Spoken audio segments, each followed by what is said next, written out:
Deputado e presidente Oscar, está satisfeito com o rumo da CPI até agora? Essas oitivas têm sido de valia? Está dando para construir a história de como que tudo começou para desarrumar as cidades de Cuiabá e Várzea Grande? Bom dia, prazer tê-lo aqui. Bom dia, Antero, bom dia aos ouvintes da Jornal Capital. É uma honra para mim voltar a falar nesta emissora. Antero, está caminhando muito bem a CPI, eu acho que está consolidando as informações e as pessoas, elas caem aí uma contradizendo a outra de uma forma explícita. Já veio aí a pessoa que era subordinada a esta mulher e disse que ela era responsável para estar fazendo a troca desse parecer técnico que culminou na mudança do BRT para o VLT. E vem ela agora dizendo que foi roubada a nota técnica da mesa dela, chegou a falar isso no depoimento, ou seja, que tentando se esquivar, mas ela já responde administrativamente por essa mudança. Lá ela foi processada administrativamente dentro do Ministério, por ter mudado o mesmo número. O número que era a nota técnica do BRT é o mesmo número da nota técnica do VLT. Então, portanto, pode ter acontecido uma fraude lá no Ministério das Cidades. Aconteceu a fraude, isso aí está assim, ela responde inclusive por isso. Já. Quer dizer, e essas contradições todas vai dar para ir construindo um relatório consistente, né? E mostrando onde é que foram as falhas, como é que agiram. Esse entrosamento da equipe do Silval Barbosa com a equipe da Dilma e do Lula, né? Não tenho dúvida, isso aí foi uma grande manipulação, trazendo agora para o estado de Mato Grosso esse prejuízo gigantesco que ainda não teve fim, que vai ter que ainda aportar muito dinheiro para que se conclua uma obra que a gente ainda tem dúvida do valor da tarifa que virá. Então, realmente as pessoas precisam ser responsabilizadas, serem afastadas das funções. Eu não sei qual é o mecanismo ao final dessa CPI de poder da mesma, mas nós vamos sugerir aí para que o Ministério Público, as pessoas que são competentes para fazer as punições, coloquem realmente que essas pessoas nos lugares devidos. O senhor é o presidente, o relator da CPI é? Deputado Mauro Save. Deputado Mauro Save. Isso. Presidente Oscar Bezerra, até quando que a CPI tem prazo para concluir esses trabalhos e quando que o senhor acha que é possível concluí-los? Nós tínhamos o vencimento do prazo agora, dia 20 de dezembro. Nós votamos em plenário a prorrogação da CPI.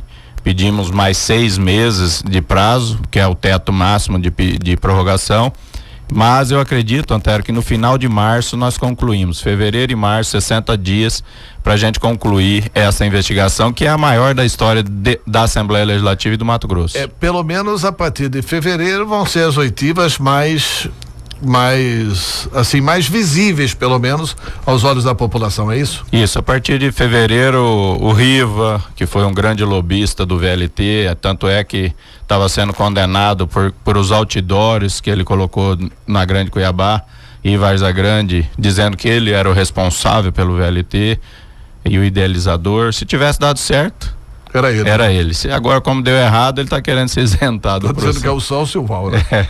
E aí vai vir Silval, aí vai vir Maurício Guimarães, aí vai vir realmente alguns membros que já deporam, de repente, numa propositura de acariação, que é, por exemplo, Éder e Maurício Guimarães. Esse eu quero botar frente a frente, uma vez que eu tenho quase convicção de que o Maurício, no seu depoimento, vai atribuir ao Éder como se já tivesse pego tudo pronto, e é por isso que aconteceu isso. E ele só executou, né? Ele só executou. E o Éder fala que a responsabilidade toda é do Maurício, que uma vez ele não conseguiu botar a mão em nenhum processo licitatório, consequentemente o Maurício poderia ter corrigido eventuais falhas. Uma dúvida que tem surgido é o seguinte: e as empreiteiras? Elas não serão ouvidas, não serão apuradas? Porque assim, pelo noticiário comum da época, tivemos problema no estádio, tivemos problema em várias obras, às vezes até por fragilidade das empreiteiras. Isso vai ser levantado, vai ser apurado também? Com certeza, as empreiteiras também nessa fase final vão vir fechar os depoimentos e colaborar com a CPI. Uma vez que a gente observa, Antero, que desde a construção do projeto, por exemplo, do estádio, foi construído desde a sua concepção do projeto, a tendência do direcionamento que iria acontecer no processo licitatório e, consequentemente, nos aditivos que vieram ao longo do processo da obra. Ou seja, foi projetado mal, foi pago caro num projeto mal elaborado, que não previsionou supressão de todo o entulho do Verdão, por exemplo. Aí teve que se aditivar tantos milhões ali para fazer essa retirada.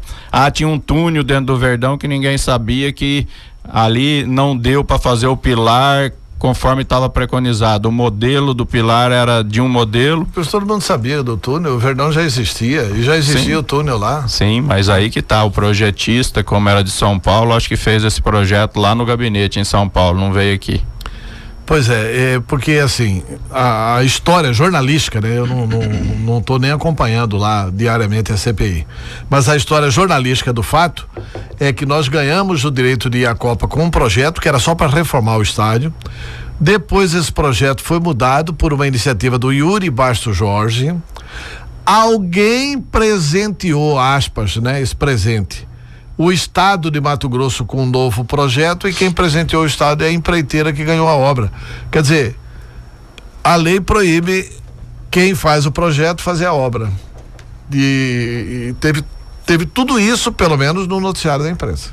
Na realidade, esse presente do projeto não foi bem assim. Ele pode ter indicado a empresa, porque custou 14 milhões e 200 mil reais o projeto da obra da Copa, da Arena. 14. Quer dizer, então, na época ventilou-se, obviamente, os nomes das empresas que se consagraram vitoriosas, porque tinha realmente ligação com as empresas que se consagrariam vitoriosas com o processo licitatório. Então é meio que explícito, Antero. É explícito o negócio de direcionamento, e que levou aí a um aditivo de quase 100% do contrato. 100% do contrato. O senhor foi senador da República, o senhor conhece como funciona o procedimento, que aditivo pode chegar até 25%. E nesta obra, em função desse buraco que não sabiam, em função do modelo do pilar que não foi previsionado, eles foram aditivando irresponsavelmente, e levou a 700 e tantos milhões de reais, um que era 300 e pouco. Tá. Agora, deputado, vamos mudar um pouquinho de assunto, porque o Poder Legislativo vive, e o senhor foi um dos protagonistas. Eu não estou dizendo que o senhor foi o único responsável, porque afinal de contas tem 23 assinaturas na CPI, com relação a essa CPI do Ministério Público. Teve muita pressão para a Assembleia não fazer essa CPI? Como é que o senhor resolveu? Porque foi na audiência do Éder, em função do Éder ter dito algumas coisas na CPI das obras da Copa. Essa CPI do Ministério Público nasce na CPI do senhor. Sim. Aí o senhor falou, o senhor entrega esses documentos para a Assembleia? Vou entregar às 2h da tarde no Colégio dos Líderes. E em seguida nasce a CPI. Como é que foi essa história para ficar registrado aí nos anais? Porque a decisão da Assembleia não deixa de ser uma decisão histórica, de investigar membros do Ministério Público sobre a questão de cartas de crédito.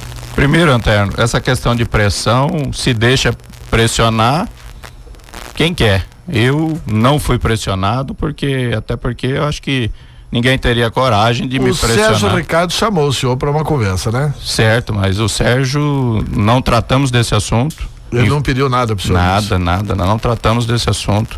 O Sérgio é um grande amigo pessoal que eu tenho um grande respeito por ele. E tem vários temas que a gente debate, ele nos ajuda, nos auxilia pela experiência que tem em alguns temas. E eu fui lá trocar ideia com ele a respeito de outras coisas, inclusive da obra da Copa, da CPI das obras da Copa. E nem comentamos a respeito da CPI do MP, nesse quesito. Agora, Antero, eles, de certa forma, estão parecendo... Mas nos bastidores da Assembleia tem um disse-me-disse, né? Que vão tentar agora não deixar os procuradores serem convocados, a Assembleia não pode investigar procurador, juridicamente é inaceitável. Mas quem pode, então? Eles são intocáveis? Eu não consigo entender. Quem é que pode, então, investigar o Ministério Público? Se a Assembleia Legislativa, que é a casa de fiscalização do dinheiro público, que tem que fiscalizar onde foi aplicado o dinheiro público em qualquer das esferas, aonde é que vai investigar, então? Por isso existe o Conselho Nacional dos Procuradores, do Ministério Público. Se não há conclusiva da nossa investigação, se tiver realmente indícios e apontamentos de irregularidades, é óbvio que não vai ser entregue ao Ministério Público, vai ser na esfera superior, não vai ser aqui, porque o argumento que se tem é que se toda a investigação que se faz na Assembleia tem que se apresentar ao Ministério Público. Como que se nós estamos investigando o Ministério Público, vamos entregar para eles mesmos? Não, mas tem esferas superiores nesse sentido. Você tá entendendo? E parece que estão querendo entrar na justiça para não deixar. Na minha concepção, tá piorando a situação. Porque se eles estão falando que não deve nada e estão querendo a todo custo impedir a investigação da Assembleia. Eles deviam pedir celeridade, né? Para apressar a investigação. Né? Gente, estamos à disposição. Tá aqui os 47 que recebeu as cartas de crédito querendo depor imediatamente para esclarecer os fatos, já que estão tudo certo. Agora, entrar na justiça para tentar impedir um trabalho do legislativo, eu acho que vai ser um equívoco gigantesco do MP. Até porque tem exemplo, né? Santa Catarina investigou o MP, a Assembleia de Santa Catarina. Mas é legítimo. É legítimo. Claro que é legítimo. Deputado, o senhor vai poder participar da CPI do MP? Vai participar? Ou pela sua atribuição na CPI das obras da Copa, o senhor não irá participar? Eu fui escolhido como membro do grupo da maioria. Ficou escolhido Wilson Santos, Dilmar Dal Bosco e Oscar Bezerra. E do grupo da minoria, eu não peguei a reunião da minoria, mas fiquei sabendo que será o Zé Domingos Fraga e o Dr. Leonardo, que foi escolhido pela minoria, e agora deve deliberar a eleição, daí quem é presidente e quem é o relator. É eleição entre os membros ou o presidente da Assembleia que escolhe? Entre os membros. Entre os membros. Entre os membros. O da Copa foi entre os membros. O grupo majoritário indica ou o presidente ou o relator e o outro grupo indica outro cargo. É assim? Exatamente. Eu, por estar à frente da maior CPI da história do Mato Grosso, não quero participar nem da presidência nem da relatoria. Eu vou ficar como membro dessa CPI. Tá, e o senhor tem preferência por um dos outros dois colegas seus para ver quem que vai ser ou o presidente ou o relator? Pelo bloco ser maior, o nosso bloco da maioria, a tendência é a presidência ficar com esse bloco e a minoria ficar com a relatoria. Esse é o entendimento meio que de todos os deputados nesse sentido.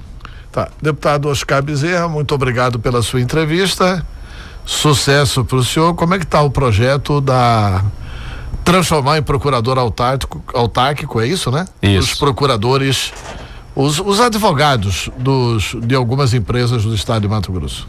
Nós tivemos ontem em Brasília, conversando aí com o ministro Gilmar Mendes, que é simpático ao projeto, tem um entendimento da legalidade, da legitimidade desta regularização da carreira, e vamos trabalhar isso aí dentro da Assembleia Legislativa, está na CCJ, e eu gostaria muito, e fiz o convite ao ministro, que ele viesse ao Mato Grosso no sentido de fazer uma palestra, não só aos procuradores autárquicos, aos deputados, e também para a PGE, que tem o estigma de que tem que ter todos os poderes na mão e que a criação dessa... mas o senhor disse aqui, todos os poderes na mão, e aí eles não podem representar determinadas autarquias e o estado paga multa de 15 milhões, não fica bom, né? Foi condenado esses dias atrás, com 15 milhões aí teve que pagar. Tá certo, muito obrigado pela entrevista, deputado. Eu agradeço o espaço aí, um abraço a todos. Tá, e parabéns pelo mandato. 8h22, intervalo e voltamos. Continue na capital. Voltamos já.